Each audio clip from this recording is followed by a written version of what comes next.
One of the provisions of No Child Left Behind is that every classroom will have a, quote, highly qualified teacher. وأحد النصوص المضمنة في هذا القانون هو أن كل طالب لا بد أن يمنح أو أن يعطى فرصة أن يوفر له أستاذ أو معلم بكفاءة عالية. This means that a highly qualified teacher must meet state certification and standards and pass a licensing examination. ويعني ذلك أن الأستاذ أو المعلم ذو التأهيل العالي لا بد أن يستوفي متطلبات اجتياز الامتحان للحصول على شهادة مزاولة المهنة. And since teacher education programs are linked to program accreditation is linked to a program's ability to prepare teachers to meet the standards and pass the examination, programs have aligned their curriculum with the standards. وبما أن هذه المتطلبات المتعلقة بإعداد المعلمين ثم بعد ذلك إعطائهم الشهادات التي تدل على اجتيازهم للاختبارات المطلوبة، فلا بد من موائمة هذا الأمر مع المعايير الأخرى. In this way, the standards and assessments that have been developed have had a powerful influence on teacher education where national voluntary standards have been developed for teacher education. وبالتالي هذه المعايير وكذلك الأمور المتعلقة بالتقويم لا بد أن تسير جنبا إلى جنب حتى تتحقق هذه الغاية.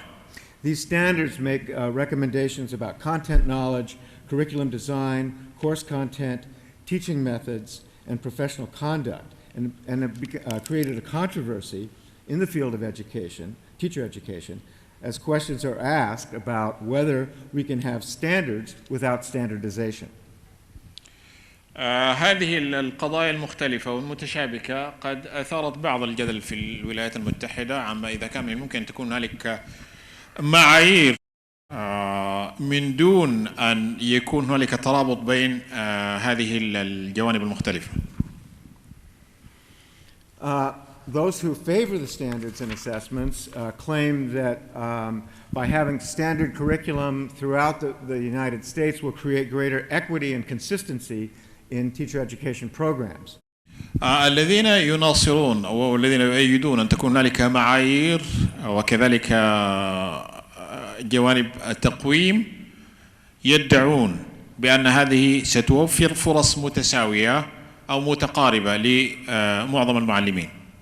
However, critics of the standards and assessments claim that it creates too much uniformity, conformity, and compliance. ولكن منتقدو هذه السياسة يقولون أن هذه المعايير وكذلك جوانب التقويم أو التقييم ستكون سببا في إيجاد تشابه وتماثل وقد يكون ذلك جانبا سلبيا. These critics claim that the standards have reduced teaching to a set of skills that can be easily documented that do not reflect the true nature of teaching as a highly personal, individual, and creative activity. وهذه المعايير وكذلك متطلبات التقويم جعلت التدريس أو التعليم كما لو أنه كان مجموعة من المهارات، وبالتالي استبعدت الجانب المتعلق بأن التدريس من الممكن أن تكون فيه مهارات شخصية يتفاوت فيها الفرد عن الآخر من جانب إلى جانب آخر. So as you can see, teacher education standards and assessments are one of the key policy issues in teacher education and are at the same time very controversial. وبالتالي يمكنكم أن تلاحظوا أن الأمور المتعلقة بالمعايير وكذلك بالتقويم على الرغم من أنها قضايا مهمة لكنها كذلك هي أمور أثارت الكثير من الجدل والنقاش في الولايات المتحدة. Let me talk for a minute about another policy issue, which is alternative programs for teacher education. دعوني كذلك أتحدث عن موضوع آخر متصل بسياسات التعليم وهو كذلك البرامج البديلة. I've been told that there are individuals in Saudi Arabia who are questioning whether schools and colleges of education should be responsible for preparing teachers. وقد عرفت أن هنالك بعض من الناس قد يتشككون في جدوى عما إذا كانت كليات التربية وكذلك كليات إعداد المعلمين ينبغي أن تكون المنوط بها إعداد هؤلاء المعلمين؟ That is, apparently there's an interest in establishing ways for individuals to become teachers without going through the traditional teacher education programs offered by higher education institutions. وبالتالي من الممكن أن يكون هنالك معلمون ليس بالضرورة أن يكونوا قد مروا بكليات إعداد المعلمين أو كليات التربية، يعني ممكن تكون هنالك وسائل أخرى من الممكن أن يصبح بها الإنسان معلما دون أن يمر بدخول أو أن يقبل في كليات إعداد المعلمين ثم بعد ذلك يتأهل لكي يصبح معلما. In the United States, this movement has been active since the 1980s and has been prompted by predictions of teacher shortages and a desire to establish a process for someone to become a teacher without necessarily attending a teacher education program. بدأت هذه الحركة في الولايات المتحدة منذ الثمانينات من القرن الماضي، وكان الدافع فيها أن كان في الولايات المتحدة أن هنالك نقصا وعجزا في المعلمين في الولايات المتحدة، وبالتالي أتت فكرة أنه من الممكن وجود معلم أو معلمين ليس بالضرورة أن يكون قد دخل كلية للتربية أو كلية لإعداد المعلمين. So what are these programs like? They typically require someone to have an undergraduate university degree in any subject matter, and then they take some basic courses in general teaching methods, classroom management, teaching diverse learners, etc. وبالتالي الفكرة الأساسية التي بنيت عليها فكرة البرامج البديلة هو وجود شهادة جامعية للشخص لكي يصبح معلما، ثم بعد ذلك أن ينال قدرا من التدريب يؤهله لكي يمارس مهنة التدريس. So what do we know about how effective these programs are? Actually, not very much. ما الذي نعرفه عن مدى فعالية وجدوى هذه البرامج؟ في واقع الأمر أننا لا نعرف الكثير عن مدى جدوى وفعالية هذه البرامج. The studies of these programs have been inconclusive in determining whether alternate programs are superior to traditional teacher education programs. ولعل ما توصلنا إليه أو الدراسات نتائج الدراسات لم تكن حاسمة في هذا الأمر فيما يتعلق بجدوى هذه البرامج البديلة. So we don't have a lot of empirical evidence to decide whether we should adopt alternative programs or continue with the traditional teacher education programs that we currently have. وبالتالي لا توجد لدينا معلومات يقينية بناء على الأبحاث التجريبية تثبت لنا أن البرامج البديلة من الممكن أن تكون هي الأداة أو الوسيلة الأنسب لتدريب وإعداد المعلمين بالمقارنة مع الطريقة التقليدية المتبعة وهي الاعتماد على المعلمين الذين يتخرجون من كليات إعداد المعلمين أو من كليات التربية. So we need to make pragmatic decisions about this based upon resources, need, cost, consequences, and potential alternatives. وبالتالي لا بد أن نتخذ قرارات تتسم بالمعقولية فيما يتعلق بالاختيار من بين هاتين الفئتين، بحيث أن نضع في الحسبان الموارد المالية والبشرية وكذلك جانب التكلفة والأمور المتصلة بحيث نستطيع أن نفاضل بين هذا وذاك. But in any case, programs should be of the highest quality and include key elements such as prior courses or workshops for participants to orient themselves to the basic work of teaching, some kind of ongoing professional support or mentoring, and continuing courses to provide additional knowledge about pedagogy, subject matter, and other aspects of teaching. ولكن من نافذة القول أن هذه البرامج إذا كانت من النوع الأول من النوع الثاني لابد أن يكون فيها قدر من التدريب وكذلك بعض ورش التدريب المقدمة حتى نستطيع ضمان نجاحها واستمراريتها. And most importantly, these alternative programs should include a comprehensive program evaluation. That is to assess the impact of the programs to determine whether in fact they are effective or comparable to traditional teacher education programs. لكن كذلك الحال بالنسبة لهذه البرامج البديلة لا بد أن تخضع لنوع من التقويم أو التقييم حتى نستطيع التعرف على مدى جدواها ونجاعتها وبمقارنتها بعد ذلك لتتم مقارنتها بالطريقة التقليدية المتبعة وهي من يتخرجون من كليات إعداد المعلمين. So, let me turn to a few conclusions here and possibly some implications for Saudi Arabia as Saudi Arabia moves toward some potential teacher education reform. دعوني الآن أنتقل إلى ما يترتب على ما ذكرته في مجمل هذه المحاضرة على المملكة العربية السعودية، بما أن المملكة العربية السعودية تسعى إلى إحداث إصلاحات في نظامها التعليمي. We must continually seek the best ways to teach future educators, and in doing so, we must ask ourselves, what kind of world do we want? وعليه فإننا لا بد أن نطرح على أنفسنا السؤال المتعلق بالنسبة لبرامج الإعداد المعلمين، ما هو نوع العالم الذي نفضل أن نعيش فيه؟ Or you may ask, what do we want Saudi Arabia to be like in the future? أو ما الذي نطمح إليه، أو ما الذي نسعى ونطمح إليه لكي تصبح المملكة العربية السعودية، أو ما هي الآمال التي تكون في نفوسنا لما يجب أن تكون عليه المملكة العربية السعودية في المستقبل. To this end, I would like to make two recommendations that have implications for teacher education. The first one is that teacher education programs should focus on STEM education, that is science, technology, engineering, and mathematics. ولتحقيق هذه الغاية فإنني أضع أو أقترح توصيتين. التوصية الأولى تتعلق بالتركيز على برامج العلوم والرياضيات والهندسة والتقنية. لابد هذه أن تعطى تركيزا أكثر بالنسبة لمستقبل التعليم في المملكة.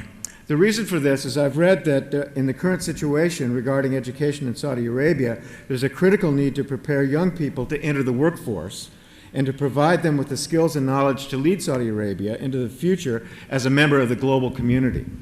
والسبب من وراء هذه التوصية أن المملكة العربية السعودية تحتاج إلى إعداد بنيها وكذلك بناتها ليتمكنوا من العمل أو حسب احتياجات سوق العمل، وبالتالي لابد من إعدادهم الإعداد المناسب من الناحية العلمية في المجالات المختلفة حتى يستطيعوا أن يتبوأوا أو أن ينالوا هذه المكانة.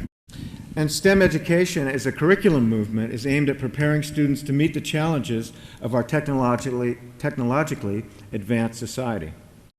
والتركيز على جانب الرياضيات والعلوم والهندسة والمجالات التقنية هو أحد المتطلبات في الوقت الحاضر الذي يتسم بالتسارع المعرفي والتقني.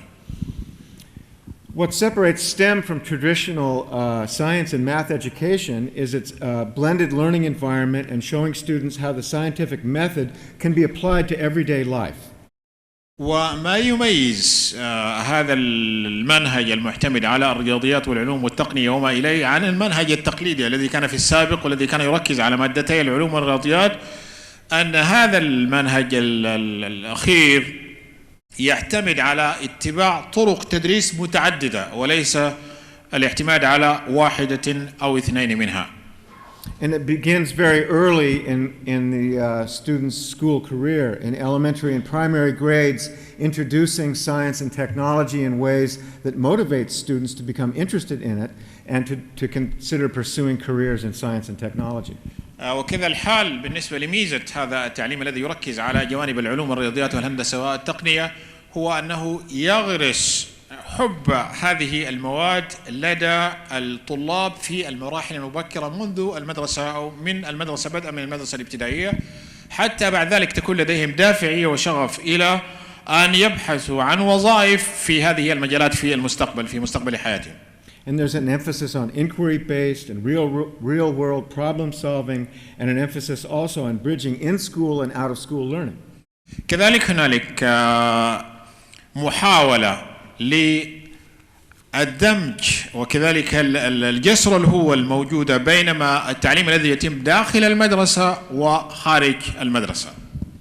Another feature of STEM education is that it's aimed toward attracting what we call underrepresented populations. For example, female students are significantly, at this point, less likely to pursue a college major or career in science. male students are more likely to pursue engineering and technology fields.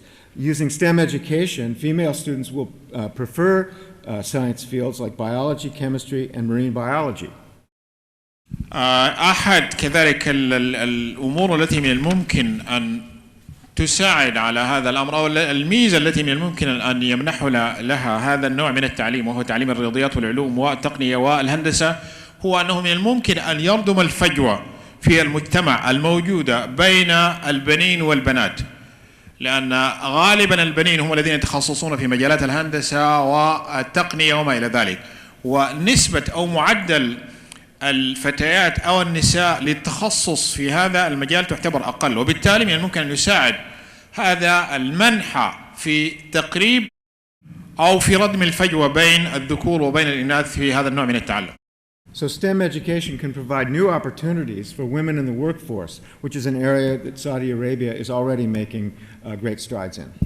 وبالتالي تعليم العلوم الرياضيات والهندسة والتقنية من الممكن أن يعطي فرصا للنساء في خلق وظائف لهن، وهذا مجال حققت فيه المملكة العربية السعودية نجاحات كبيرة.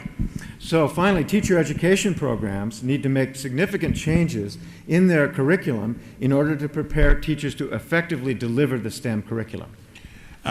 كذلك الحال بالنسبة لبرامج إعداد المعلمين، لا بد من أن يكون هنالك إعداد وكذلك تطوير لهذه البرامج حتى يستطيع المعلمون أن يقدموا برامج مفيدة ونافعة.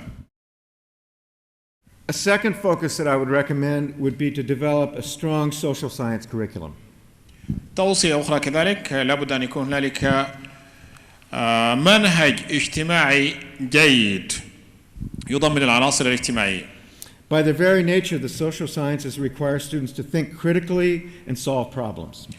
بطبيعة العلوم الاجتماعية أنها تساعد الطالب على التفكير الناقد وعلى حل المشكلات الاجتماعية. And these are skills that are essential in the contemporary global society. وهذه المهارات تعتبر مهارات مطلوبة في المجتمع المعاصر. The study of the social sciences requires that students develop strong communication skills such as speaking, listening, argumentation, deliberation, and persuasion.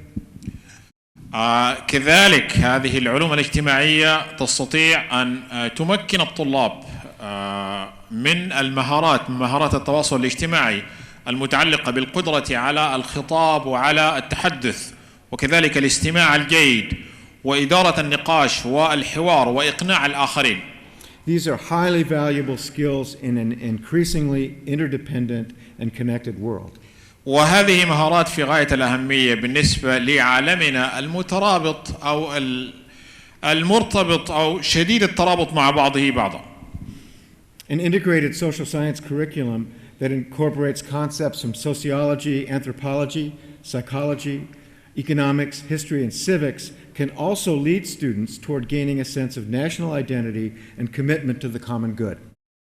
كذلك الحال المنهج الاجتماعي المتكامل من الممكن أن يساعد الطلاب الذي يأخذ من العلوم الاجتماعية في جانب علم النفس وكذلك من الاقتصاد وعلم الأنثروبولوجي وغيرها من العلوم، من الممكن أن يساعد الطلاب على أن تكون لديهم نظرة عمومية أفضل للتكيف مع بيئة هذا العالم الذي نعيش فيه. A strong social science curriculum will introduce Saudi students to the debates and social issues that are being addressed on a global scale and will enable them to find their place within the international community. كذلك الحال هذا المنهج الاجتماعي المتكامل سيمكن الطلاب السعوديين من أن يستطيعوا إدارة النقاش والحوار مع غيرهم في العالم أو على المستوى وكذلك على المسرح الدولي. The final idea that I would like to leave you with today is that the work of resolving most of the problems in teacher education is never done. الفكرة الأخيرة التي أود أن أختم بها أن حل هذه المشاكل المتعلقة بهذه الأمور والمجتمع التي تحدثت عنها لم يكتمل أبدا حتى هذه اللحظة. The solutions to the issues and questions that I presented here must constantly be reassessed and questioned. والحلول التي نتوصل إليها فيما يتعلق بهذه الأمور التي طرحتها لا بد من إعادة التساؤل فيها وإعادة النظر إليها حتى نصل إلى ما هو أفضل. I would recommend that you look carefully at the educational reforms currently being proposed in Saudi Arabia and look for ways to deliberate amongst yourselves about their value and usefulness. وكذلك أقدم لكم النصح فيما يتعلق بالإصلاحات الجارية أو الإصلاحات التعليمية الجارية في المملكة العربية السعودية في أن تتمعنوا فيها بشكل جيد حتى تستطيعوا أن تصلوا إلى نتائج ترضيكم. Only through a process of open dialogue and discussion can the best solutions to the problems that we face in education be obtained. This is true in the United States, in South Korea, in Finland, in the UK, and in Saudi Arabia. Thank you. وبالتالي فإن الانفتاح والنقاش المفتوح هو الطريقة الأمثل للتغلب على المشاكل والصعوبات التي تقابلنا في هذا الاتجاه. وشكرا لكم. Thank you very much.